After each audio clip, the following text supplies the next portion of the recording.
So OpenAI, what you may know as ChatGPT, is in deep trouble, and it looks like Google is going to win the AI race, at least in America. So the entire financing and partnership model around OpenAI is extremely flawed because they're essentially a startup. They haven't really figured out monetization yet, so they're forced to raise billions of dollars.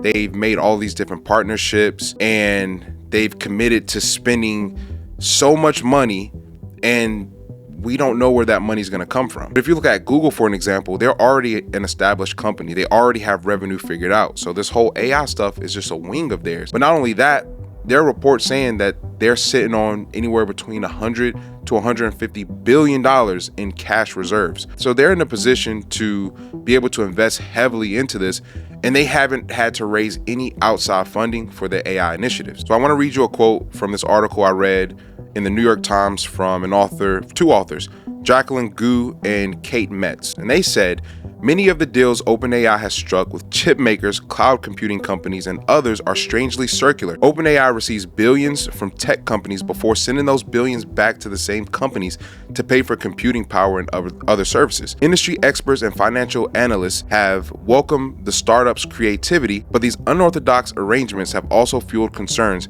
that OpenAI is helping to inflate a potential financial bubble as it builds what is still a highly speculative technology. All of these companies are investing in each other. So NVIDIA is investing in OpenAI, but OpenAI is using that money to purchase chips. The difference with Google is they own their own chips. They own their own data centers. They own their own cloud computing services. So it's like, how can you compete with something like that? And again, OpenAI is still trying to figure out monetization. They make the majority of their money from ChatGPT subscribers as well as people using their API, and they've tried all these different things. They thought that agentic AI was going to be a huge success, but that was a flop. They thought Sora was going to be a huge success. That was a flop. They thought that Sora 2 was going to be a huge success and that they were going to create this AI only social media platform similar to TikTok and Instagram, but that's a big flop. And that's because it's much harder to get people to adapt to something new than to use something that they're already using. So